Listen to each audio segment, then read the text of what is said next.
আল্লাহু আকবার, আল্লাহু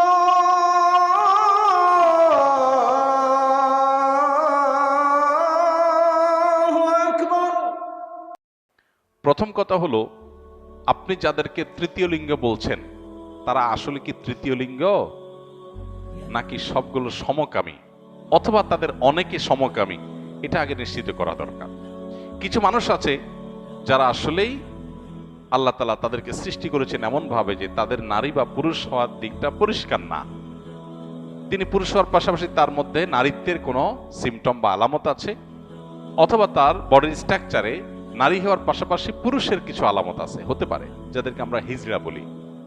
এই হিজড়া বা তৃতীয় লিঙ্গ, এই মানুষগুলো যদি ফিজিক্যাল টেস্টের মাধ্যমে, মেডিকেল টেস্টের মাধ্যমে তারা যদি তৃতীয় লিঙ্গ বা হিজড়া প্রমাণিত হয়, তাহলে শরিয়ার নীতিমালার আলোকে তাদের ফ্যাসিলিটিস তাদেরকে দিতে হবে। রাষ্ট্র এবং সমাজের সেখানে দায়বদ্ধতা আছে, এবং এক্ষেত্রে তাদেরকে যে কোণঠাসা করে রাখার প্রচেষ্টা, সেটা বন্ধ করতে হবে।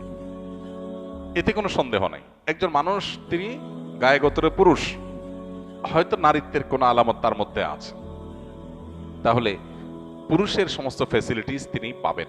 মসজিদে আসবেন, পুরুষের সাথে নামাজ পড়বেন, এবং ট্রিটমেন্ট করে যদি পরিপূর্ণভাবে তার নারীত্বের যে ইস্যুগুলো আছে সেগুলো রিমুভ করে তাকে স্বাভাবিক পুরুষে পরিণত করা যায়, শরীর সেটাকে অ্যালাউ করে। কিন্তু প্রশ্ন হলো, আমাদের সমাজে যাদেরকে আমরা হিজড়া বা তৃতীয় লিঙ্গে বলছি, এদের উল্লেখযোগ্য সংখ্যক মানুষ মূলত হিজড়া বা তৃতীয় লিঙ্গের ভান করেছে। মূলত তাদের মধ্যে অনেক সমকামীরা লুকিয়ে আছে, যেটা আমাদের প্রচলিত আইনে দণ্ডনীয় অপরাধ। হিজড়া সাজলে সেটা সহজ হয়। এর আগে আপনারা পত্রপত্রিকা দেখেছেন, বিভিন্নভাবে উদ্যোগ নেওয়া হচ্ছে তাদেরকে চাকরি দেওয়ার জন্য। পরবর্তীতে যখন মেডিকেল টেস্ট করা হলো, দেখা গেল একটাও হিজড়া না। এরকম অনেকগুলো ঘটনা ঘটেছে এবং পত্রপত্রিকায় এসেছে। আমি সবাইকে বলছি না, অনেকে আছেন যারা হিজড়া, কিন্তু অনেককে ধরে ধরে হিজড়া বানানো হচ্ছে, অনেকে হিজড়া সাজতেছে।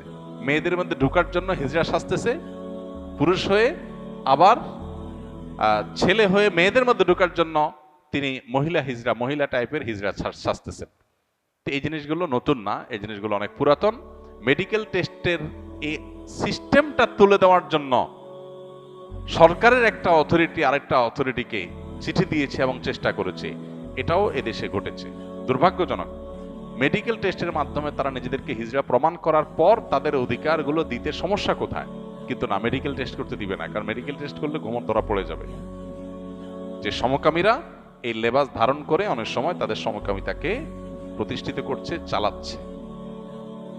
ঠিক একইভাবে যে সমস্ত মানুষগুলো সমাজে আজকে নিগৃহীত, তারা জুলুমের শিকার, তাদেরকে সমাজ কোনোভাবে অন করছে না, সেই মানুষগুলোর অধিকার আদায় করা দরকার। সেটা নিয়ে আমাদের সোচ্চার হতে হবে, কিন্তু অবশ্যই মেডিকেল টেস্টের মাধ্যমে।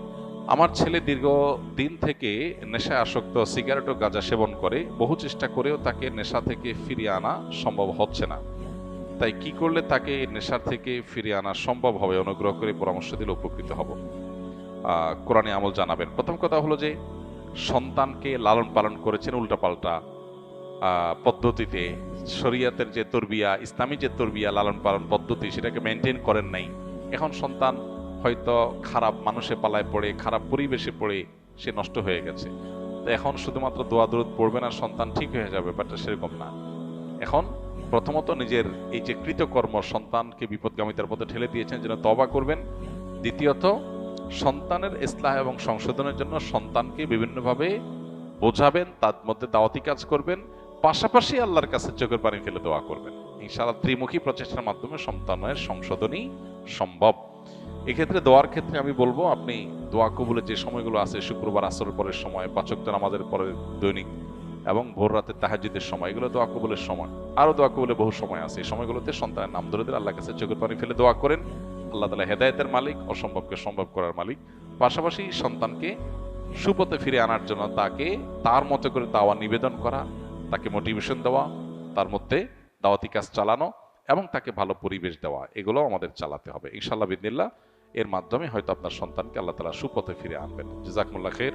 কোন এক ব্যক্তি বৈধ মান্নাত করেছেন যে কোন একটি ক্রিয়া সফলভাবে সম্পন্ন হওয়ার উদ্দেশ্যে ঘটনাক্রমে তার সেই উদ্দেশ্য পূর্ণ হতে বেশ সময় লেগে যায়। ফলে মানতকারী ব্যক্তি তার কৃত উক্ত মান্যতটি ভুলে যায়, তবে তার এতটুকু মনে আছে যে আমি এই কাজটি পূর্ণ হওয়ার জন্য কোনো একটি মানত করেছিলাম, তাহলে এই পরিস্থিতিতে তার করণীয় কি? কি মানত করেছেন সেটা তিনি জানেন না, কিন্তু মানত করেছেন এতটুকু মনে আছে। তো যদি যেই চাওয়া পূরণ হওয়ার ভিত্তিতে মানত করেছেন যে আল্লাহ আমার এই জিনিসটা হলে আমি এটা করব, ওইটা যদি পূরণ হয়ে যায় তাহলে তার মানত পুরা করতে হবে। এখন মানতের ফিগার, পরিমাণ, মানতের ধরন, ধাঁচ সেটা যদি আপনার মনে না থাকে, মানতটা যদি বিশুদ্ধ হয়ে থাকে, মৌলিকভাবে এতটুকু মনে থাকে যে যা মানত করেছে সেটা বিশুদ্ধ মানত হয়েছে, তাহলে সেটা পূর্ণ করা জরুরি। সেক্ষেত্রে আপনার প্রবল সম্ভাবনা, প্রবল ধারণা কোনটা হয় সে মান্যতটা পূরণ করবেন। আপনার যদি মনে হয় যে আমি 10,000 টাকা গরিব দুঃখীদেরকে দান করব, এরকম নিয়ত করছি বলে মনে হয়, 5,000 টাকা নিয়ত করেছি, তাহলে এমন একটা ফিগার আপনি মানত হিসাবে আদায় করেন, যেটা আদায় করলে আপনার সন্দেহ দূর হয়ে যাবে যে প্রবল ধারণা বা আপনার জোরালো সম্ভাবনা আমি এটা করেছি, সেটা যদি আপনি আঁচ করতে পারেন এবং নির্ধারণ করতে পারেন, তাহলে সেটাকে ঠিক করে আপনি মানত পুরা করবেন। এবং যেহেতু ইবাদতের ইস্যু, সেক্ষেত্রে একটু সন্দেহের ঊর্ধ্বে ওঠার চেষ্টা করবেন। 5,000 কি 10,000 সন্দেহ হচ্ছে, তাহলে 10,000 কি আপনি যদি ধরেন তাহলে এটা সেফ সাইড হয়ে যায় আপনার জন্য, সেভাবে আপনি মানত পুরা করবেন।